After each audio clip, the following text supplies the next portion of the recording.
The council എന്ന high profile talk ഷോയിലേക്ക് ഏവർക്കും സ്വാഗതം.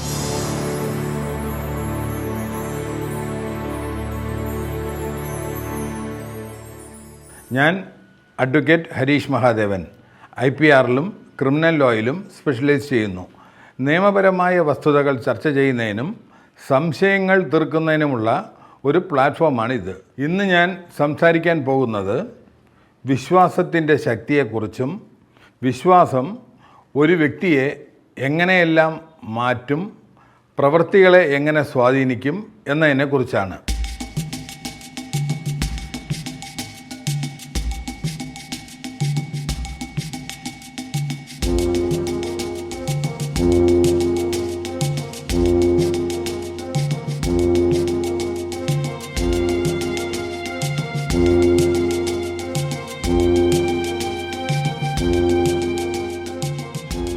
നിയമത്തിൽ പരിശീലനം നേടിയ ഒരു അഭിഭാഷകൻ എന്ന നിലയിൽ മാത്രമല്ല, വിശ്വാസങ്ങൾ പലപ്പോഴും യുക്തിയേക്കാൾ ശക്തമായും തെളിവുകളേക്കാൾ ശക്തമായും ചിലപ്പോൾ നിയമത്തെക്കാൾ ശക്തമായും തീരുമാനങ്ങളെ രൂപപ്പെടുത്തുന്ന സമൂഹത്തിൻ്റെ നിരീക്ഷകൻ എന്ന നിലയിലും ഞാൻ നിങ്ങളോട് സംസാരിക്കുന്നു. ഈ ചർച്ചയുടെ ഉദ്ദേശം വിശ്വാസത്തെ വെല്ലുവിളിക്കുക എന്നല്ല, മറിച്ച് മനുഷ്യൻ്റെ അന്തസ്സ്, സുരക്ഷ, മൗലിക അവകാശങ്ങൾ എന്നിവ ലംഘിക്കുന്ന സമ്പ്രദായങ്ങളെ ചോദ്യം ചെയ്യുക എന്നതാണ്. വിശ്വാസം വികസിക്കുന്നത് നിർത്തുമ്പോൾ അത് അപകടകരമാകുന്നു.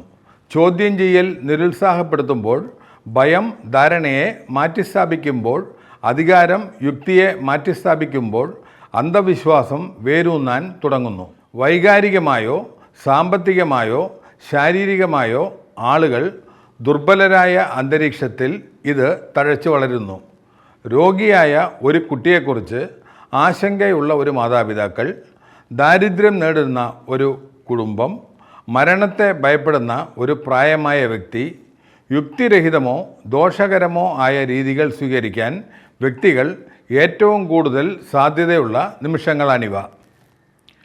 പ്രതീക്ഷയായി ആരംഭിക്കുന്നത് പെട്ടെന്ന് അന്ധമായ സ്വീകാര്യതയായി മാറുകയും ആ പരിവർത്തനത്തിൽ വിമർശനാത്മക ചിന്തകൾ പലപ്പോഴും നഷ്ടപ്പെടുകയും ചെയ്യും.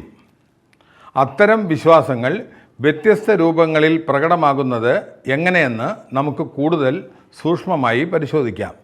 ഇന്ത്യയുടെ പല ഭാഗങ്ങളിലും ഭക്തിയുടെ പേരിൽ അങ്ങേയറ്റത്തെ ശാരീരിക പ്രവൃത്തികൾ നഷ്ടപ്പെടുത്തുന്നു.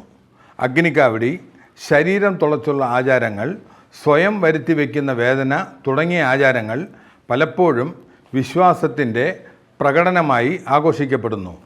ഉദാഹരണത്തിന് അഗ്നിക്കാവടി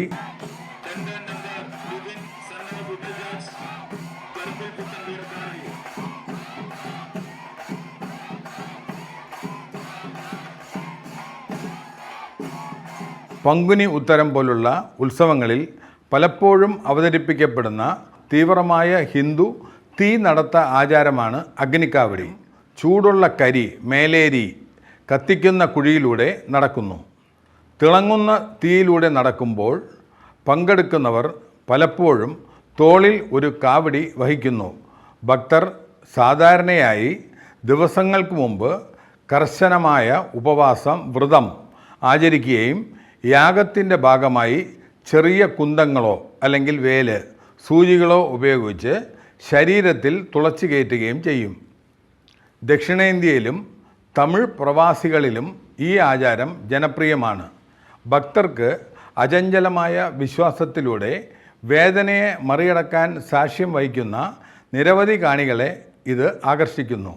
ദൈവിക ശക്തി തങ്ങളെ ദോഷത്തിൽ നിന്ന് സംരക്ഷിക്കുന്നുവെന്നും അല്ലെങ്കിൽ സഹിച്ചു നിൽക്കുന്ന വേദന അനുഗ്രഹങ്ങൾ നൽകുമെന്നും പങ്കെടുക്കുന്നവർ വിശ്വസിച്ചേക്കാം. എന്നിരുന്നാലും ശാരീരിക അപകട സാധ്യതകൾ നിഷേധിക്കാനാവില്ല. പൊള്ളൽ, അണുബാധ, ദീർഘകാല ആഘാതം എന്നിവ യഥാർത്ഥ പ്രത്യാഘാതങ്ങളാണ്. അത്തരം പ്രവർത്തനങ്ങളുടെ സാധാരണവൽക്കരണം പ്രധാനപ്പെട്ട നിയമപരവും ധാർമ്മികവുമായ ചോദ്യങ്ങൾ ഉയർത്തുന്നു. സമൂഹം സ്വയം ഉപദ്രവിക്കുന്നതിനെ ഭക്തിയായി പ്രശംസിക്കുമ്പോൾ അത് വിശ്വാസവും അപകടവും തമ്മിലുള്ള അതിർവരമ്പിനെ ഇല്ലാതാക്കുന്നു. അതുപോലെ കുത്ത് എറത്തീബ് പോലുള്ള ആചാരങ്ങളിൽ മതപരമായ ഒത്തുചേരലുകളിൽ മൂർച്ചയുള്ള വസ്തുക്കൾ ഉപയോഗിച്ച് ശരീരത്തിൽ തുളയ്ക്കുന്നത് ഉൾപ്പെടുന്നു.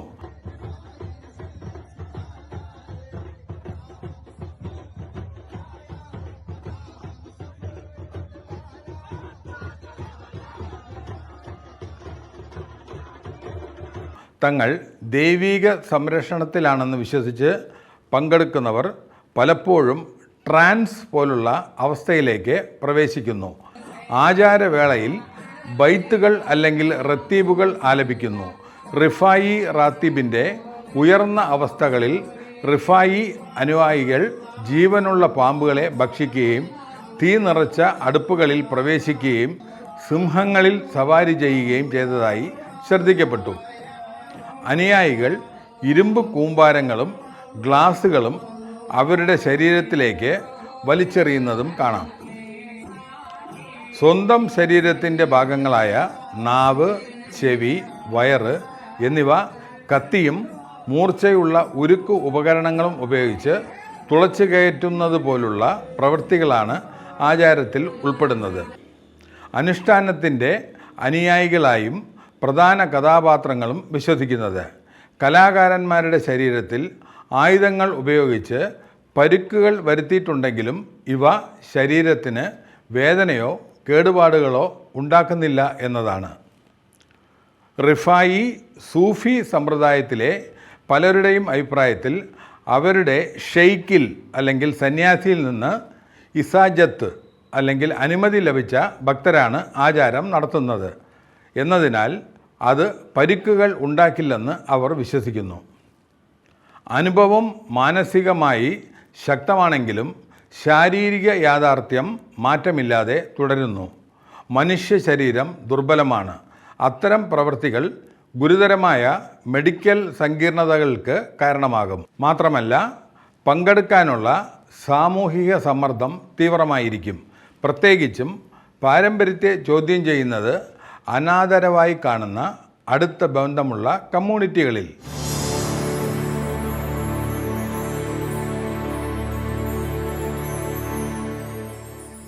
നിയമപരമായ കാഴ്ചപ്പാടിൽ സമ്മതം, നിർബന്ധം, ഉത്തരവാദിത്തം എന്നിവ പരസ്പരം ചേരുന്ന ഒരു സങ്കീർണ സാഹചര്യം ഇത് സൃഷ്ടിക്കുന്നു.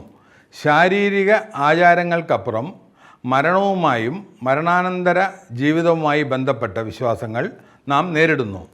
അത് കൂടുതൽ ഗുരുതരമായ പ്രത്യാഘാതങ്ങൾ ഉണ്ടാക്കും. ചില സമുദായങ്ങളിൽ ഒരു പ്രത്യേക പുണ്യസ്ഥലത്ത് മരിക്കുന്നത് രക്ഷയോ ഉയർന്ന ആത്മീയ പദവിയോ ഉറപ്പാക്കുന്നുവെന്ന് ഒരു വിശ്വാസമുണ്ട്. ഉദാഹരണത്തിൽ, മക്കയിൽ മരിക്കുക എന്ന ആശയം ചില വ്യാഖ്യാനങ്ങളിൽ ആഴത്തിൽ ആദരിക്കപ്പെടുന്നു. തീർത്ഥാടനം തന്നെ അർത്ഥവത്തായ ഒരു ആത്മീയ യാത്രയാണെങ്കിലും ഈ വിശ്വാസത്തിൻ്റെ വളച്ചൊടിക്കൽ പ്രശ്നകരമായ ആചാരങ്ങളിലേക്ക് നയിച്ചു. പ്രായമായവരോ മാരക രോഗികളോ ആയ വ്യക്തികൾ ചിലപ്പോൾ അവർ അവിടെ മരിക്കുമെന്ന പ്രതീക്ഷയോടെ അത്തരം യാത്രകൾക്ക് കൊണ്ടുപോകുന്നു. അങ്ങേയറ്റത്തെ കേസുകളിൽ മരണത്തെ വേഗത്തിലാക്കാൻ അവഗണിക്കുകയോ നടപടികൾ കൈക്കൊള്ളുകയോ ചെയ്തതായി ആരോപണങ്ങൾ ഉയർന്നിട്ടുണ്ട്. ഇത് മെച്ചപ്പെട്ട മരണാനന്തര ജീവിതം ഉറപ്പാക്കുന്നു എന്ന വിശ്വാസത്താൽ ന്യായീകരിക്കപ്പെടുകയും ചെയ്യുന്നു. ഇത് നമ്മെ ഒരു നിർണായക നിയമതത്വത്തിലേക്ക് എത്തിക്കുന്നു. ജീവിക്കാനുള്ള അവകാശം സമ്പൂർണ്ണമാണ്. ഒരു വിശ്വാസത്തിനും എത്ര ആഴത്തിൽ പിടിച്ചാലും ജീവൻ എടുക്കുന്നതിനെ ന്യായീകരിക്കാൻ കഴിയില്ല. പരിചരണം തടഞ്ഞുവെക്കുകയോ മരണത്തിലേക്ക് നയിക്കുന്ന സാഹചര്യങ്ങൾ മനഃപൂർവ്വം സൃഷ്ടിക്കുകയോ പോലുള്ള നിഷ്ക്രിയ പ്രവർത്തനങ്ങൾ പോലും ഗുരുതരമായ ക്രിമിനൽ കുറ്റകൃത്യങ്ങളായി മാറിയേക്കാം. ആത്മീയ നേട്ടം ദോഷം വരുത്തുന്നതിനുള്ള പ്രതിരോധമായി നിയമം അംഗീകരിക്കുന്നുമില്ല. പ്രായമായവരെ ആചാരപരമായി കൊല്ലുന്ന തലൈക്കൂത്തൽ ഇന്ത്യയിലെ തമിഴ്നാട്ടിലെ തെക്കൻ ജില്ലകളിൽ ചില ഭാഗങ്ങളിൽ അവരുടെ സ്വന്തം കുടുംബാംഗങ്ങൾ തന്നെ നടത്തുന്ന സെനിസൈഡ്, പ്രായമായവരെ കൊല്ലുക അല്ലെങ്കിൽ സ്വമേധയാ ദയാവധം എന്നിവയുടെ പരമ്പരാഗത സമ്പ്രദായമാണ്. സാധാരണഗതിയിൽ ആ വ്യക്തിക്ക് അതിരാവിലെ വിപുലമായ ഓയിൽ ബാത്ത് നൽകുകയും തുടർന്ന് മൃദുവായ കരിക്കിൻ വെള്ളം കുടിപ്പിക്കുകയും ചെയ്യുന്നു. ഇത് വൃക്ക തകരാർ, ഉയർന്ന പനി, ശരീരവേദന, 1-2 ദിവസത്തിനുള്ളിൽ മരണം എന്നിവയ്ക്ക് കാരണമാകുന്നു. ഈ വിദ്യയിൽ തണുത്ത വെള്ളം ഉപയോഗിച്ച് തല മസാജ് ചെയ്യുന്നതും ഉൾപ്പെടാം. ഇത് ശരീര താപനില കുറയ്ക്കുകയും ഹൃദയസ്തംഭനത്തിന് കാരണമാവുകയും ചെയ്യുന്നു. തലൈക്കൂത്തൽ ഇന്ത്യയിൽ നിയമവിരുദ്ധമാണെങ്കിലും ദയാവധത്തിൻ്റെ ഒരു രൂപമായി ഈ ആചാരത്തിന് ദീർഘകാലമായി രഹസ്യ സാമൂഹിക സ്വീകാര്യത ലഭിക്കുകയും ചെയ്യുന്നു. 2010 തുടക്കത്തിൽ 80കാരനായ ഒരാൾ തനിക്ക് സംഭവിക്കാൻ പോകുന്ന വിധി കണ്ടെത്തിയ ശേഷം രക്ഷപ്പെടുകയും കുടുംബാംഗങ്ങൾ തൻ്റെ ഭൂമി എങ്ങനെ പങ്കിടാൻ പോകുന്നു എന്നതിനെക്കുറിച്ച് ചർച്ച ചെയ്യുന്നത് കേൾക്കുകയും ഒരു ബന്ധുവിൻ്റെ വീട്ടിൽ അഭയം തേടുകയും ചെയ്തപ്പോൾ ഈ പ്രശ്നം ഉയർന്ന പ്രശസ്തി നേടി. തമിഴ്നാട്ടിലെ തെക്കൻ ജില്ലകളിൽ ഈ സമ്പ്രദായം വളരെ വ്യാപകമാണ് എന്ന് അന്വേഷണത്തിൽ കണ്ടെത്തിയിട്ടുണ്ട്. ഡസൻ കണക്കിന് അല്ലെങ്കിൽ 100 കണക്കിന് കേസുകൾ പ്രതിവർഷം സംഭവിക്കുന്നു. ഇത് വിശ്വാസത്തിൻ്റെ ദുരുപയോഗം മാത്രമല്ല, ദാരിദ്ര്യം, ആരോഗ്യ സംരക്ഷണത്തിൻ്റെ അഭാവം, പരിചരണത്തിൻ്റെ ഭാരം എന്നിവ ഉൾപ്പെടെയുള്ള ആഴത്തിലുള്ള സാമൂഹിക സാമ്പത്തിക പ്രശ്നങ്ങളെയും പ്രതിഫലിപ്പിക്കുന്നു. എന്നിരുന്നാലും നിയമപരമായി ഇത് കൊലപാതകമാണ്. അതിൽ ഉൾപ്പെട്ടവരെ അതനുസരിച്ച് വിചാരണയും ചെയ്യാം. മഹാരാഷ്ട്രയിലെ ചില ക്ഷേത്രങ്ങളിൽ ശിശുക്കളെ സാധാരണയായി 1-2 വയസ്സ് ഉയർന്ന പ്ലാറ്റ്ഫോമിൽ നിന്ന് ഏകദേശം 50 അടി മനുഷ്യ വലയിലേക്കോ താഴെയുള്ള പുരുഷന്മാർ കൈവശം വച്ചിരിക്കുന്ന തുണിയിലേക്കോ ഇടുന്ന ഒരു ആചാരം കണ്ടുവരുന്നു. എന്തുകൊണ്ടാണ് ആളുകൾ ഇത് ചെയ്യുന്നത്? കുട്ടിയെ വീഴാനും പിടിക്കാനും അനുവദിക്കുന്നത് ആരോഗ്യമോ ശക്തിയോ ഭാഗ്യമോ അനുഗ്രഹമോ നൽകുമെന്ന് ഭക്തർ വിശ്വസിക്കുന്നു. കുട്ടി വീഴാതിരിക്കാൻ ഉപയോഗിക്കുന്ന നെറ്റിന് കേടുപാടുകൾ വരികയോ പിടിക്കാൻ നിൽക്കുന്ന ആളുകൾക്ക് അതിന് സാധിക്കാതെ വരികയോ ചെയ്താൽ ഗുരുതരമായ പരിക്കോ മരണമോ ഉണ്ടാകാനുള്ള സാധ്യതയുണ്ട്. ഇത് കുട്ടിക്ക് മാനസിക ആഘാതം ഉണ്ടാക്കാൻ ഇടയാക്കുന്നു. സുരക്ഷാ കാരണങ്ങളാൽ ഈ സമ്പ്രദായം നിരോധിക്കണമെന്ന് സംഘാടകർ പോലും ചിലപ്പോൾ അധികാരികളോട് പറയുന്നു. അതുപോലെ ആന്ധ്രാപ്രദേശത്തിലെ കർണൂൽ ജില്ലയിലെ ദേവരകുണ്ട ഗ്രാമത്തിൽ ദസറ സമയത്ത് ആഘോഷിക്കുന്ന ഒരു ഹിന്ദു ഉത്സവമാണ് ദേവരകുട്ട ദസറ ഉത്സവം. 5 ഗ്രാമങ്ങളിൽ നിന്നുള്ള ആളുകൾ നീളമുള്ള മുളവടി ഉപയോഗിച്ച് പോരാടുന്ന ഒരു അക്രമാസക്തമായ ആഘോഷമാണിത്. പോരാട്ടത്തിൽ പങ്കെടുക്കുന്ന നിരവധി ഭക്തർക്ക് പരിക്കേൽക്കുന്നു. ദേവരകുട്ടയിലെ ശ്രീമാല മല്ലേശ്വര സ്വാമി ക്ഷേത്രത്തിൻ്റെ ബന്നി ഉത്സവം എന്നറിയപ്പെടുന്ന ഈ ഉത്സവം 11 ദിവസം നീണ്ടു നിൽക്കുകയും വിജയദശമി ദിനത്തിൽ അവസാനിക്കുകയും ചെയ്യുന്നു. അവിടെ 5 ഗ്രാമങ്ങളിൽ നിന്നുള്ള ആളുകൾ വിഗ്രഹം അവകാശപ്പെടുന്നതിനായി പരസ്പരം പോരടിക്കാൻ 2 വ്യത്യസ്ത ഗ്രൂപ്പുകൾ രൂപീകരിക്കുന്നു. ഭക്തരുടെ 2 സംഘങ്ങളും ഏറ്റുമുട്ടുന്നു. ഇത് പലപ്പോഴും പരിക്കുകൾക്ക് കാരണമാകുന്നു. 2025 ഒക്ടോബറിൽ ചടങ്ങിനിടെ തിക്കിലും തിരക്കിലും പെട്ട് 4 പേർ കൊല്ലപ്പെട്ടിരുന്നു. ഇതേ സംഭവത്തിൽ 100-ലധികം പേർക്ക് പരിക്കേറ്റു. പലരുടെയും നില ഗുരുതരമാണ്.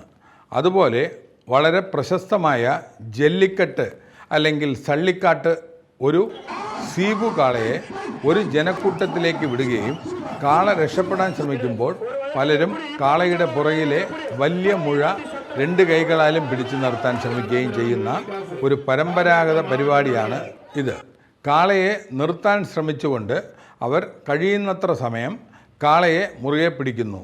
ചില സന്ദർഭങ്ങളിൽ കാളയുടെ കൊമ്പുകളിലെ പതാകകൾ നീക്കം ചെയ്യാനോ ഫിനിഷ് ലൈൻ കടക്കാനോ അവർ ദീർഘനേരം സവാരി ചെയ്യണം.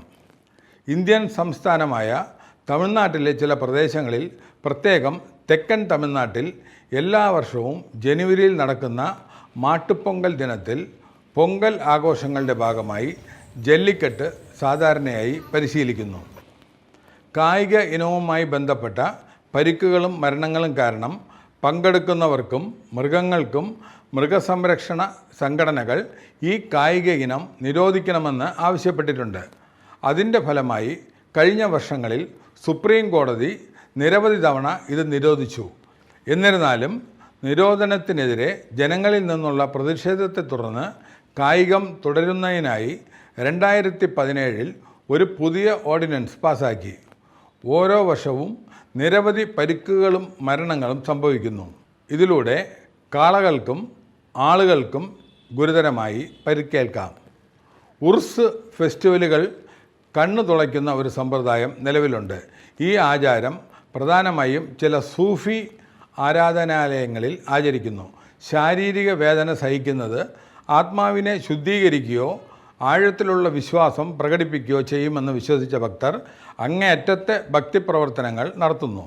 കഷ്ടപ്പാടുകളുടെയും സഹിഷ്ണുതയുടെയും ആത്മീയ യോഗ്യത ബന്ധപ്പെട്ടിരിക്കുന്ന നൂറ്റാണ്ടുകൾ പഴക്കമുള്ള പ്രാദേശിക പാരമ്പര്യങ്ങളിൽ ഇത് ആഴത്തിൽ വേരൂന്നിയിരിക്കുന്നു.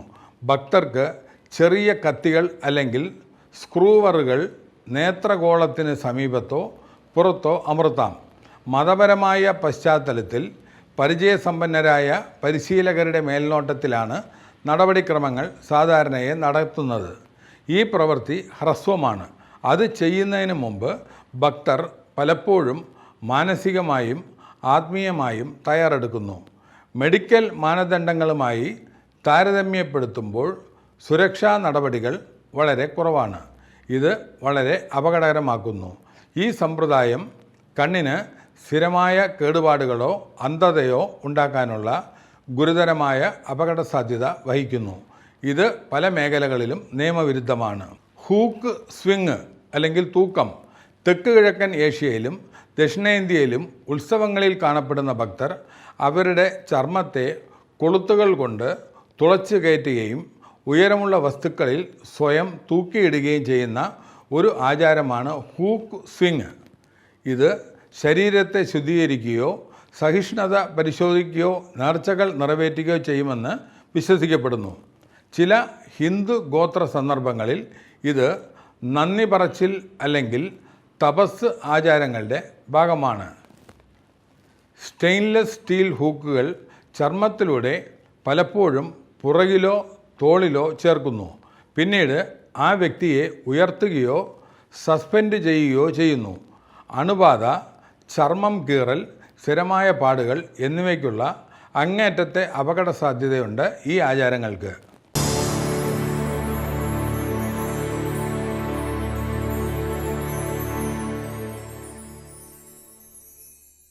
മതപരമായ ഭക്തി, തപസ് അല്ലെങ്കിൽ വിലാപത്തിൻ്റെ ഒരു രൂപമായി സ്വന്തം ശരീരത്തെ അടിക്കുന്ന ഒരു ഹിന്ദു ആചാരം കണ്ടുവരുന്നുണ്ട്. അതുപോലെ ചരിത്രപരമായി മധ്യകാലഘട്ടത്തിൽ പല ക്രിസ്ത്യൻ വിഭാഗങ്ങളിൽ, പ്രത്യേകിച്ച് പാവങ്ങൾക്ക് പ്രായശ്ചിത്തം ചെയ്യാനോ ക്രിസ്തുവിൻ്റെ കാഴ്ചപ്പാടുകളിൽ പങ്കുചേരാനോ ആഗ്രഹിക്കുന്ന ഗ്രൂപ്പുകളിൽ ഇത് ആചരിച്ചിരുന്നു. ആത്മീയ ശുദ്ധീകരണം, വിനയം അല്ലെങ്കിൽ വേദന സഹിഷ്ണുതയിലൂടെ വിശ്വാസം പ്രകടിപ്പിക്കൽ എന്നിവയായിരുന്നു ലക്ഷ്യം. ഇന്ന് ലോകമെമ്പാടുമുള്ള ചില മതസമൂഹങ്ങളിൽ പ്രത്യേക ചടങ്ങുകളോ ആചാരങ്ങളിലോ പലപ്പോഴും അനുസ്മരണങ്ങളെയോ ആത്മീയ പ്രതിജ്ഞകളുടെയോ ഭാഗമായി സ്വയം ഉപദ്രവിക്കൽ ഇപ്പോഴും ആചരിക്കപ്പെടുന്നു. ഉദാഹരണത്തിന്, ഇമാം ഹുസൈൻ്റെ രക്തസാക്ഷിത്വത്തിൽ അനുശോചനം അറിയിക്കുന്നതിനായി ചില ഷിയ മുസ്ലിം സമുദായങ്ങൾ അവരുടെ പുറകിലോ തോളിലോ ശരീരത്തിൻ്റെ മറ്റു ഭാഗങ്ങളിലോ ചെറിയ ചാട്ടവാറടി, ചങ്ങലകൾ, വടി അല്ലെങ്കിൽ മറ്റു ഉപകരണങ്ങൾ ഉപയോഗിച്ച് അടിക്കുന്നു. പ്രാർത്ഥനകൾ, മന്ത്രങ്ങൾ അല്ലെങ്കിൽ സ്തുതിഗീതങ്ങൾ എന്നിവയ്ക്കൊപ്പം പലപ്പോഴും താളാത്മകമായാണ് അടിക്കൽ. ചില പാരമ്പര്യങ്ങളിൽ ത്യാഗത്തെയും ഭക്തിയെയും പ്രതീകപ്പെടുത്തുന്ന ഈ പ്രവർത്തനത്തിന് മാനസികമായും ആത്മീയമായും തയ്യാറെടുക്കുന്നതിന് ഉപവാസം, ധ്യാനം അല്ലെങ്കിൽ കൂട്ടായ ആചാരങ്ങൾ എന്നിവ ഉൾപ്പെടാം. ഗുരുതരമായ നാശനഷ്ടങ്ങൾ കുറയ്ക്കുന്നതിനുള്ള പരിശീലനത്തിന് കമ്മ്യൂണിറ്റികൾ ചിലപ്പോൾ മേൽനോട്ടം വഹിക്കുന്നുണ്ടെങ്കിലും മെഡിക്കൽ അപകട സാധ്യതകൾ ഗണ്യമായി തുടരുന്നു. ആഗോളതലത്തിൽ നമ്മുടെ കാഴ്ചപ്പാട് വിപുലീകരിക്കുകയാണെങ്കിൽ അന്ധവിശ്വാസവും ദോഷകരമായ ആചാരങ്ങളും ഏതെങ്കിലും ഒരു സംസ്കാരത്തിലോ മതത്തിലോ മാത്രം ഒതുങ്ങുന്നില്ലെന്ന് നാം കണക്കാക്കുന്നു. ആഫ്രിക്കയുടെ വിവിധ ഭാഗങ്ങളിൽ വ്യക്തികൾ, പ്രത്യേകിച്ച് സ്ത്രീകൾക്കും കുട്ടികൾക്കുമെതിരെ മന്ത്രവാദം ആരോപിക്കപ്പെടുകയും അക്രമത്തിന് വിധേയരാകുകയോ കൊല്ലപ്പെടുകയോ ചെയ്യുന്നു. വ്യക്തിപരമായ സംഘർഷങ്ങൾ, അസൂയ അല്ലെങ്കിൽ വിശദീകരിക്കാനാവാത്ത നിർഭാഗ്യങ്ങൾ എന്നിവയിൽ നിന്നാണ് ഈ ആരോപണങ്ങൾ പലപ്പോഴും ഉയർന്നു വരുന്നത്. അത്തരം സന്ദർഭങ്ങളിൽ അന്ധവിശ്വാസം പീഡനത്തിനുള്ള ഒരു ഉപകരണമായി മാറുന്നു. ചില പാശ്ചാത്യ രാജ്യങ്ങളിൽ പ്രാർത്ഥനയ്ക്കോ ആചാരങ്ങൾക്കോ അനുകൂലമായി വ്യക്തികൾ വൈദ്യ ചികിത്സ നിരസിക്കുന്ന വിശ്വാസ രോഗശാന്തി കേസുകൾ ഉണ്ടായിട്ടുണ്ട്. വിശ്വാസത്തിന് ആശ്വാസം നൽകാൻ കഴിയുമെങ്കിലും ജീവൻ രക്ഷിക്കുന്ന വൈദ്യസഹായം, പ്രത്യേകിച്ച് കുട്ടികൾക്ക്, നിരസിക്കുന്നത് ഗുരുതരമായ ധാർമ്മികവും നിയമപരമായ ആശങ്കകൾ ഉണർത്തുന്നു. മാതാപിതാക്കളുടെ വിശ്വാസത്തേക്കാൾ ജീവിക്കാനുള്ള അവകാശത്തിൻ്റെ മുൻഗണന നൽകിക്കൊണ്ട് നിരവധി രാജ്യങ്ങളിലെ കോടതികൾ അത്തരം കേസുകളിൽ ഇടപെട്ടിട്ടുണ്ട്. എക്സോർസിസ്റ്റ് ആചാരങ്ങൾ അസ്വസ്ഥതപ്പെടുത്തുന്ന മറ്റൊരു ഉദാഹരണം അവതരിപ്പിക്കുന്നു. ലോകത്തിൻ്റെ വിവിധ ഭാഗങ്ങളിൽ ആത്മാക്കൾ ഉണ്ടെന്ന് വിശ്വസിക്കപ്പെടുന്ന വ്യക്തികൾ കടുത്ത ശാരീരികവും മാനസികവും ചികിത്സയ്ക്ക് വിധേയരാകുന്നു. ഈ ആചാരങ്ങളിൽ സംയമനം, പട്ടിണി, ശാരീരിക ആക്രമണം എന്നിവ ഉൾപ്പെട്ടേക്കാം. നിരവധി രേഖപ്പെടുത്തിയ കേസുകളിൽ അത്തരം സമ്പ്രദായങ്ങൾ മരണത്തിലേക്ക് നയിച്ചിട്ടുണ്ട്. മാനസിക ആരോഗ്യ അവസ്ഥകളെ ആത്മീയ സ്വാധീനമായി വ്യാഖ്യാനിക്കുന്നതും ദോഷകരവും പലപ്പോഴും മാരകവുമായ ഇടപെടലുകളിലേക്ക് നയിക്കുന്നതുമാണ് ഇവിടെയുള്ള അടിസ്ഥാന പ്രശ്നം.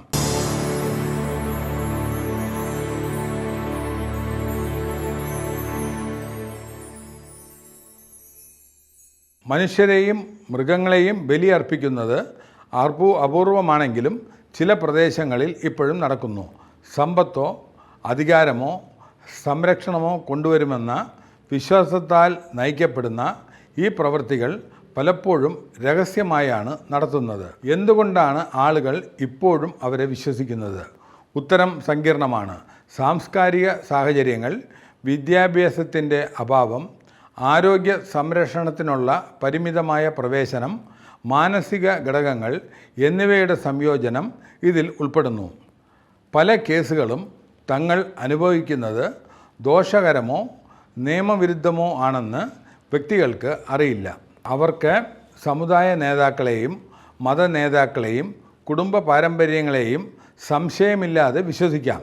ഈ പ്രശ്നങ്ങൾ പരിഹരിക്കുന്നതിൽ നിയമ സംവിധാനം നിർണായക പങ്ക് വഹിക്കുന്നുണ്ടെങ്കിലും അതിന് ഒറ്റയ്ക്ക് പ്രവർത്തിക്കാൻ കഴിയില്ല. വ്യക്തികളെ ദോഷത്തിൽ നിന്ന് സംരക്ഷിക്കാൻ നിയമങ്ങൾ നിലവിലുണ്ട്. എന്നാൽ സാമൂഹിക ഘടനകളിൽ ആഴത്തിൽ ഉൾച്ചേർക്കപ്പെടുമ്പോൾ നടപ്പാക്കൽ വെല്ലുവിളിയാകുന്നു. ഇരകൾ സാമൂഹിക ബഹിഷ്കരണത്തെയോ പ്രതികാരത്തെയോ ഭയപ്പെട്ടേക്കാം. സാക്ഷികൾ മുന്നോട്ട് വരാൻ മടിക്കാം. അത്തരം സാഹചര്യങ്ങളിൽ അവബോധം ഒരു ശക്തമായി ഉപകരണമായി മാറുന്നു. സമൂഹത്തിലെ അംഗങ്ങൾ എന്ന നിലയിൽ വിശ്വാസവും ചൂഷണവും തമ്മിലുള്ള വ്യത്യാസം തിരിച്ചറിയാൻ നാം പഠിക്കണം. വിശ്വാസം വ്യക്തികളെ ശാക്തീകരിക്കണം, അല്ലാതെ അവരെ നിയന്ത്രിക്കരുത്. അത് അനുകമ്പയെ പ്രോത്സാഹിപ്പിക്കണം, അല്ലാതെ ദോഷത്തെ ന്യായീകരിക്കരുത്. ഒരു ആചാരം ശാരീരിക പരിക്ക്, വൈകാരിക അസ്വസ്ഥത, ജീവൻ നഷ്ടപ്പെടൽ എന്നിവയ്ക്ക് കാരണമാകുമ്പോൾ അതിൻ്റെ സാംസ്കാരികമോ മതപരമോ ആയ ഉത്ഭവം പരിഗണിക്കാതെ തന്നെ അത് ചോദ്യം ചെയ്യപ്പെടണം. ഈ പ്രക്രിയയിൽ വിദ്യാഭ്യാസത്തിൻ്റെ പങ്ക് നിർണായകമാണ്. ശാസ്ത്രീയ ചിന്ത, വിമർശനാത്മകമായ ന്യായവാദം, നിയമപരമായ അവബോധം എന്നിവ ചെറുപ്പം മുതൽ തന്നെ പ്രോത്സാഹിപ്പിക്കണം.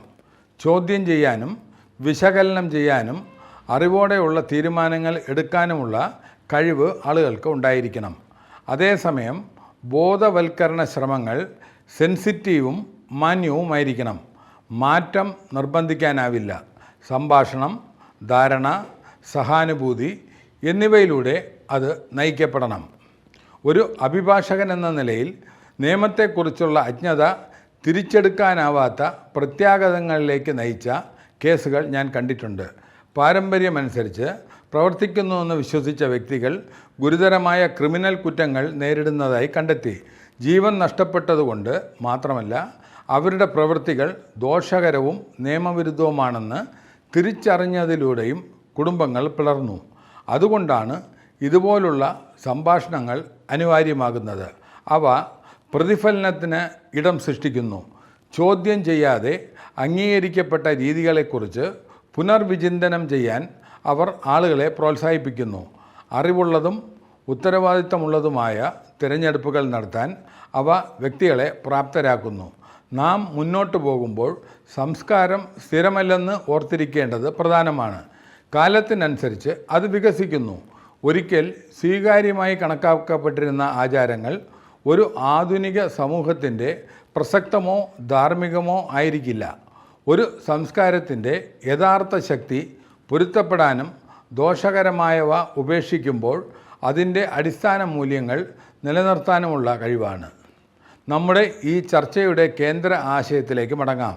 വിശ്വാസം ശക്തമാണ്, പക്ഷേ അത് യുക്തിയാൽ നയിക്കപ്പെടണം. പാരമ്പര്യം വിലപ്പെട്ടതാണെങ്കിലും അത് മനുഷ്യജീവിതത്തെ ബഹുമാനിക്കണം. നിയമം നിലനിൽക്കുന്നത് സംരക്ഷിക്കാനാണ്, എന്നാൽ അവബോധം സംരക്ഷണം അർത്ഥവത്താണെന്ന് ഉറപ്പാക്കുന്നു. നമുക്ക് ഓരോരുത്തർക്കും ഓരോ ഉത്തരവാദിത്തമുണ്ട്. ചോദ്യം ചെയ്യുക, പഠിപ്പിക്കുക, സംരക്ഷിക്കുക, ആവശ്യമുള്ളപ്പോൾ സംസാരിക്കുക. കാരണം ആത്യന്തികമായി ഒരു സമൂഹത്തെ വിലയിരുത്തുന്നത് അതിൻ്റെ വിശ്വാസങ്ങളിലൂടെ അല്ല, മറിച്ച് ആ വിശ്വാസങ്ങൾ അതിൻ്റെ ജനങ്ങളുടെ ജീവിതത്തെ എങ്ങനെ സ്വാധീനിക്കുന്നു എന്നതിലൂടെയാണ്. വിശ്വാസവും യുക്തിയും സഹവർത്തിത്വത്തോടെ നിലനിൽക്കുന്ന ഒരു ലോകത്തിനായി നമുക്ക് പ്രവർത്തിക്കുക. ഒന്ന് ഓർക്കുക, എല്ലാ കപട മന്ത്രവാദികളുടെയും പ്രധാനപ്പെട്ട തന്ത്രം പൊതുജനങ്ങളുടെ ഭയമോ ഭീതിയോ ആണ്. ഈ വിഷയത്തിൽ നിങ്ങൾക്കുള്ള സംശയങ്ങൾ താഴെ കമൻ്റായി ചോദിക്കാവുന്നതാണ്. കഴിഞ്ഞ എപ്പിസോഡിന് ലഭിച്ച സപ്പോർട്ടിന് നന്ദി.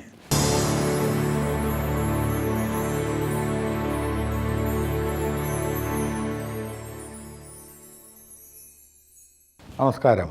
ജനനം മുതൽ മരണം വരെ ആചാരങ്ങൾ നമ്മുടെ പ്രവർത്തനങ്ങളെ നയിക്കുന്നു.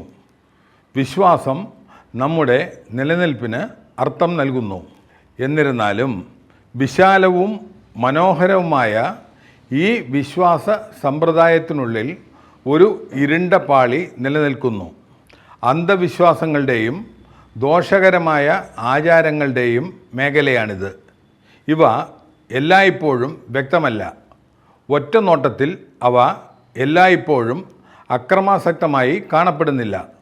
വാസ്തവത്തിൽ അവരിൽ പലരും ഭക്തി, അച്ചടക്കം അല്ലെങ്കിൽ സാംസ്കാരിക തത്വം എന്ന വേഷം ധരിച്ചവരാണ്. എന്നാൽ സൂക്ഷ്മമായി പരിശോധിക്കുമ്പോൾ അവ ദോഷം, ചൂഷണം, കഷ്ടപ്പാടുകൾ എന്നിവയുടെ രീതികൾ വെളിപ്പെടുത്തുന്നു.